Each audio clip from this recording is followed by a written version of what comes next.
Talk about a timely video. I'm only 18 days late.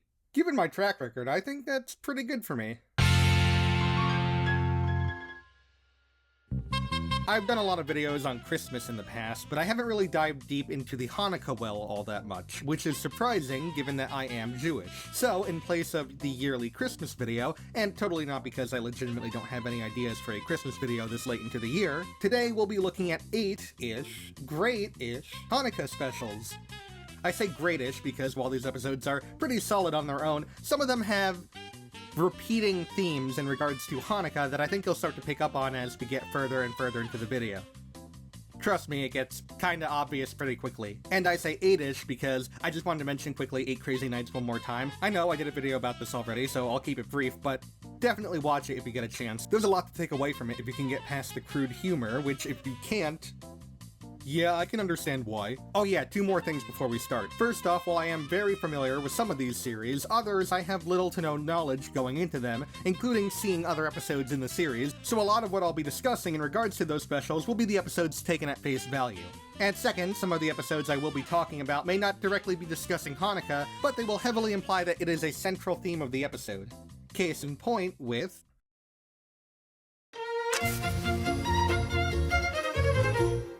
when you think of South Park, perhaps a positive portrayal of groups of people isn't the first thing that would come to mind, since the show is known for taking a jab at literally anything and everything that crosses its path. And technically this is no different, but at least I can appreciate what it does right. Season 1, Episode 9 of South Park, entitled Mr. Hanky the Christmas Poo, isn't inherently a Hanukkah episode, since its main focus is on the proof that a walking, talking, singing Christmas piece of feces is actually alive. However, if you take a step back and look at it, there's a lot to dissect with this episode. And I'm not talking about Mr. Hanky himself. This whole plot is jump-started by Kyle Broflovsky, the resident Jewish kid of South Park Elementary, who is looking for a reason to be merry during the Christmas season. As the only Jewish kid in South Park, Kyle feels ostracized by his peers and surroundings, who constantly remind him of this festive holiday that he does not celebrate. But he's never really angry at this idea that Hanukkah and Jewish cultures aren't more prominent and represented in South Park, since A, he's really more upset than angry, and B, he doesn't really understand the idea of Hanukkah and the reason why it's celebrated. I mean, the school was putting on a play of the nativity scene, and not only was he not taken back by it,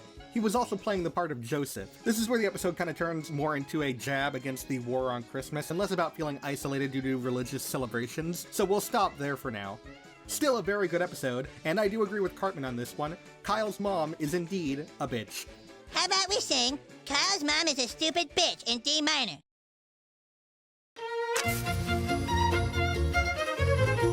Whereas South Park's Hanukkah episode utilized a metaphor via an anthropomorphic piece of shit to represent the isolation of Hanukkah, American Dad's Hanukkah episode kind of does the exact opposite thing, and I think it's a little worse because of it. So the episode Santa Schmanta revolves around Roger hanging out with Snot during the holidays, who tells him all about Hanukkah and how sad and boring it is constantly playing second fiddle to Christmas. Are there or have there ever been other tough times for Jewish people?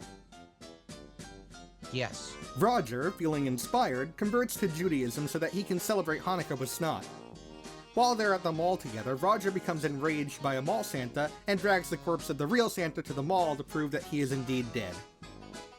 It's a long story. Upon putting on the coat, Roger gains the powers of Santa Claus and utilizes his powers to make Hanukkah the top banana December holiday, making everybody celebrate it. The thing is, this whole thing is a cover-up. See, the whole reason that Roger went to hang out with Snot in the first place is because of the Christmas feeling being so infectious. Wait, I probably shouldn't use that word right now. Because of the Christmas feeling being so widespread throughout the Smith household, he's no longer the center of attention, so he kind of grows a hatred for Christmas. When he made Hanukkah the widely accepted December holiday celebration, he sort of bastardized it to the point where it barely resembles Hanukkah at all in an attempt to once again make him the center of attention, this time to the whole world. I'd say the best part of this episode is Snot actually coming to his senses and being upset that his wish came true, seeing that the meaning of Hanukkah has been lost by Roger. Oh, also the Book of Creation being used to reincarnate a dead body is very clever. I like that bit a lot. Other than that, a decent episode that I think is more so an episode with Hanukkah in it, rather than a Hanukkah episode, if you know what I mean.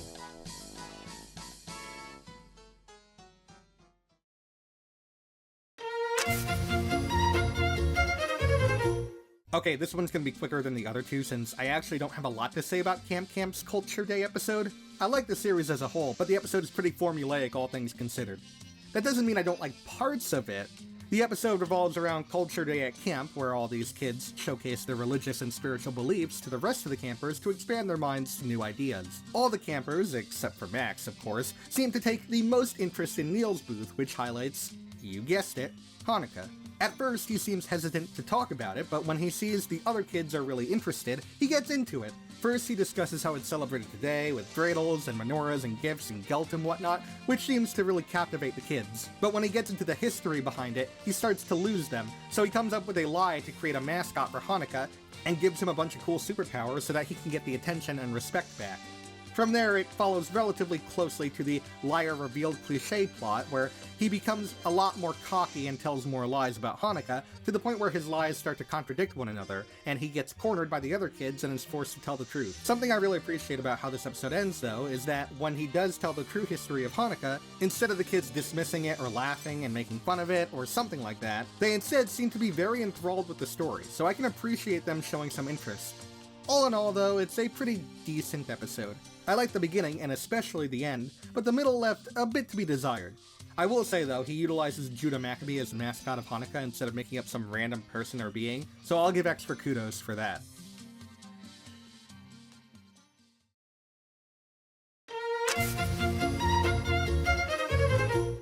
Okay, so I have literally no connection at all to Disney's Elena of Avalor. I have no idea as to the general consensus of the show, or where Elena fits in with the rest of the Disney princesses, but nevertheless, I watched the show's Hanukkah episode, Festival of Lights, and I was pleasantly surprised with how the episode turned out. The episode sees royalty from Galonia, a Latino Jewish kingdom, wash ashore the kingdom of Avalor during a storm.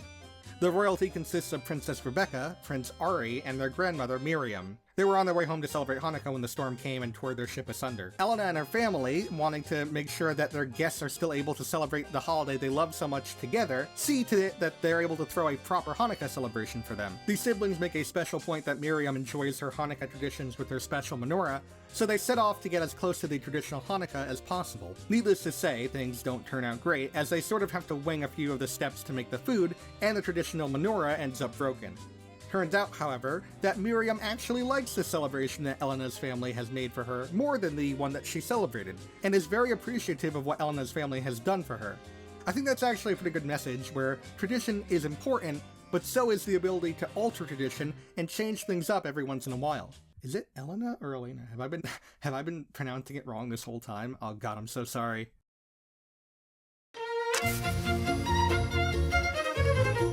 Pepper Ann is another show that I wish I knew more about and had more of a history with, but that's not the case. But thanks to its recent addition on Disney Plus and some friends singing the praises of it, King, I now have that possibility.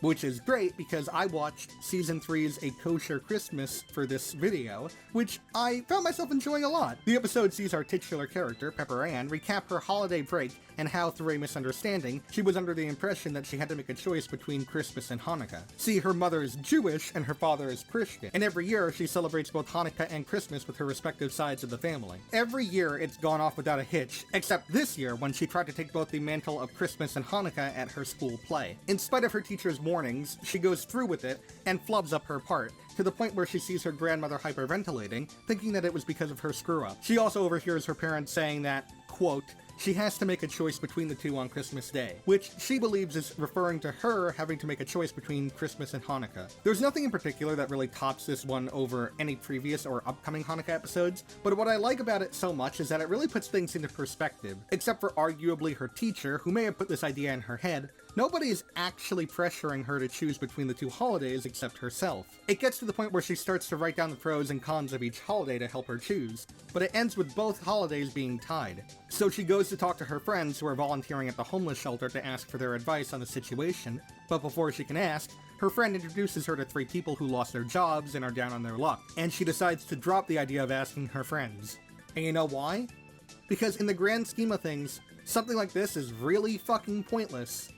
Pepper Ann just likes spending time with her family, and both holidays allow her to do that. so she chooses not to choose between the two. A really solid episode all around, and having it revolve around an interfaith family is a really nice touch that we really don't even still see all that much of in media in general, let alone animation. Also, quick side note, but this is now the 4th special to mention getting socks as a Hanukkah present and that being lame, and I'd just like to say that not only have I never gotten socks for Hanukkah, but I actually think socks are an awesome present. Kids really need to learn the value of a good sock every once in a while.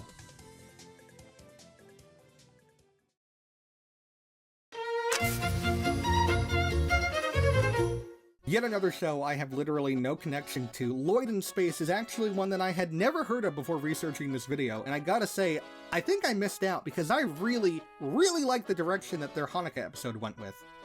Okay, so technically it's not called Hanukkah, it's called Thirlap, but the context is all there. The episode, entitled Cheery Thirlap Lloyd, sees Lloyd being basically forced to sing a traditional Thirlap song for his school's show, when he tries to weasel his way out of not singing any Droymat songs, which is like the space version of Christmas, I think.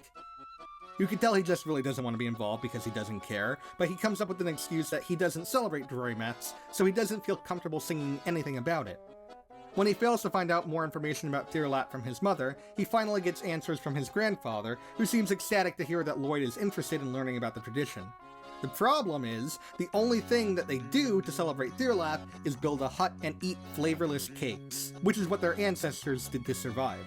When Lloyd hears this, he decides that he has to stretch the truth to impress his classmates, so he zhuzhes up the story a bit to make it more exciting and interesting, and he even makes up a Thirlap rap, which is interesting to say the least. This follows a similar structure to the Liar Revealed plot that we talked about in Camp, since his grandfather decides to surprise him by coming to the play, only to see the lies that Lloyd has been spreading about the holiday, and he walks off angry. Whereas the Camp episode sort of just has Neil pressed into the corner and forced to tell the truth, this episode does something I wasn't expecting. I mentioned how there's a certain running theme with a lot of these Hanukkah episodes, and if you haven't guessed it by now, I'll just tell you. A lot of them revolve around this idea that Hanukkah isn't special enough, or exciting enough to be on the same tier as something like Christmas. Its lack of a mascot has no marketability to bring people closer together, or something along those lines. A lot of these specials try to say that Hanukkah doesn't have to be as special or exciting as Christmas, so long as it means something to you. Lloyd in Space also pulls this off, but it actually goes the extra step and says, this holiday is based around our ancestors surviving extremely harsh conditions with a limited supply. Of course it's not going to be an exciting holiday. It's such an important message, and one that I barely ever see talked about at all in these animated Hanukkah specials. So of course, really the only one to do it is some obscure Disney cartoon that has never had a home release probably, I assume.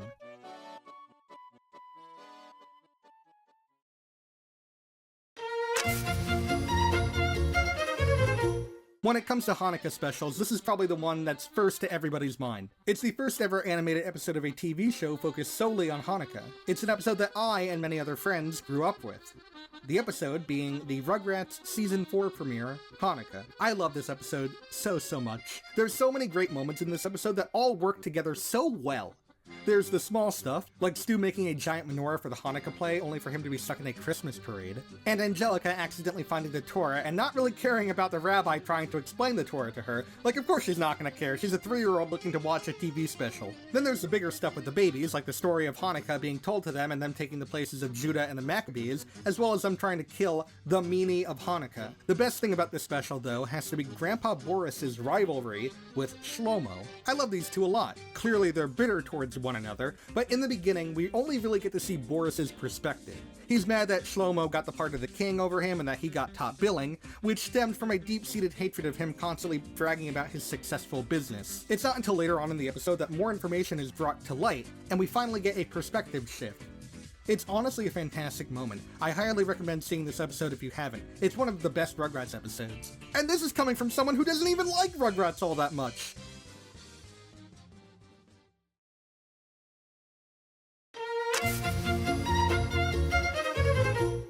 I'd say the Rugrats Special is probably the go-to special if you're looking for the Hanukkah experience. The thing is, though, the episode came out in 1996, and nothing has topped it in 25 years, which just goes to show that there's a lack of truly great Hanukkah specials in animation. That being said, this year there was something I would say came toe-to-toe with the greatness of the Rugrats Hanukkah special, and that was the Ghost and Molly Mcgee's Festival of Lights episode. Just to give you an idea of how great this episode is at portraying Hanukkah and Jewish people, it's able to run through many more Jewish and Hanukkah traditions in half the time that the Rugrats Special had, all without feeling rushed. The story revolves around the Mcgee family celebrating the last night of Hanukkah at Libby's mom's bookstore, when the power goes out due to a snowstorm. Due to the bookstore being the only place on the block that has a generator, they decide to spend more time there as more and more people find their way into the lit bookstore.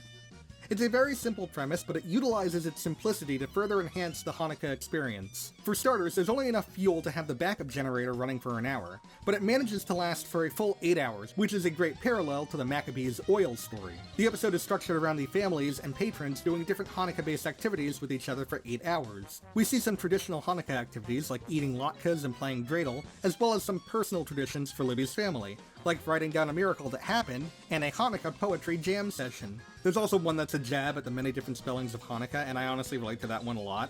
I mean, I probably misspelled Hanukkah every time I wrote it in the script. Even with all the fun and chicanery, the special still has a moment to bring things down to earth for the audience, and it's handled with a surprising amount of maturity. There's a segment where Libby's mom talks about her traditional menorah that belonged to her parents. We then get a flashback of her parents at Kristallnacht, one of the deadliest days for the Jewish people, by the way, making their escape to America, living in a small apartment, and raising Libby's mom, all from the perspective of the menorah.